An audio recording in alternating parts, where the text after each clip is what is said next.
What did you guys do that was different than everybody else? So obviously a lot of these things people do, right? And not everybody does them, but people do them. What was some things that you did when you were working in the dental offices that was just different, that like nobody else was doing?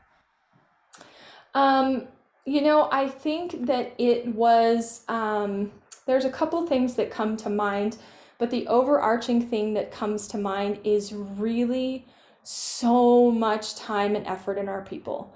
So we were using things like scorecards, which were important, but we were broken records about our vision and our values.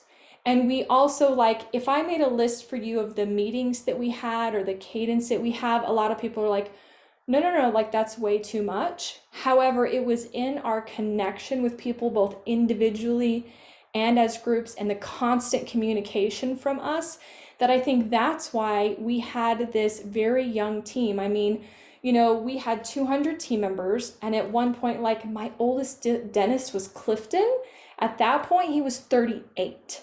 And so, like Wow. 99% of our team members, I had 25 and 26-year-olds running a 4, 5, and $6 million practice and doing it really, really well. Because common knowledge, especially that was a little while ago, but even now is you can't do that, right? Like how do you make that work? So it was your connection, and then through that connection, what were you doing to build up the clinicians to be able to believe that they could do that? Because they weren't doing it before they got to you, right? Mhm. Yeah, so with the doctors in particular, one, we had a really involved like interview process. It was very systemized.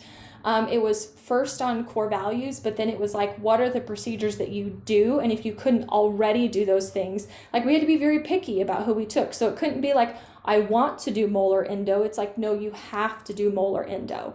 So, I think they might have adjusted a little bit, but part of it was their training when they first came in.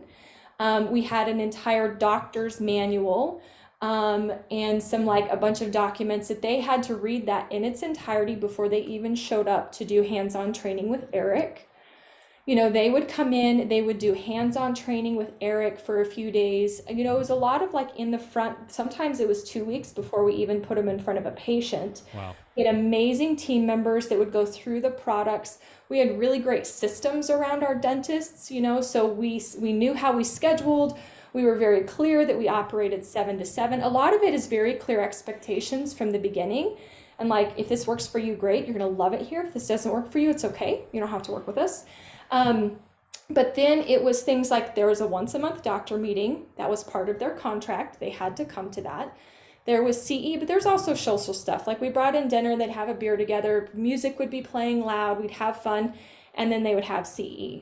So they would do that. There was a lot of mentoring where we would check in with them and find out like, what are your personal career and financial goals? Let's look at some x-rays together. Eric and Clifton would show up when they'd be doing new procedures to support them and mentor them.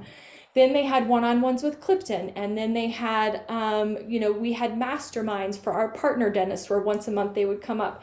I'd teach them about the business. We would pull the curtains back and show them why we made decisions. We had masterminds with our team leads or our office managers.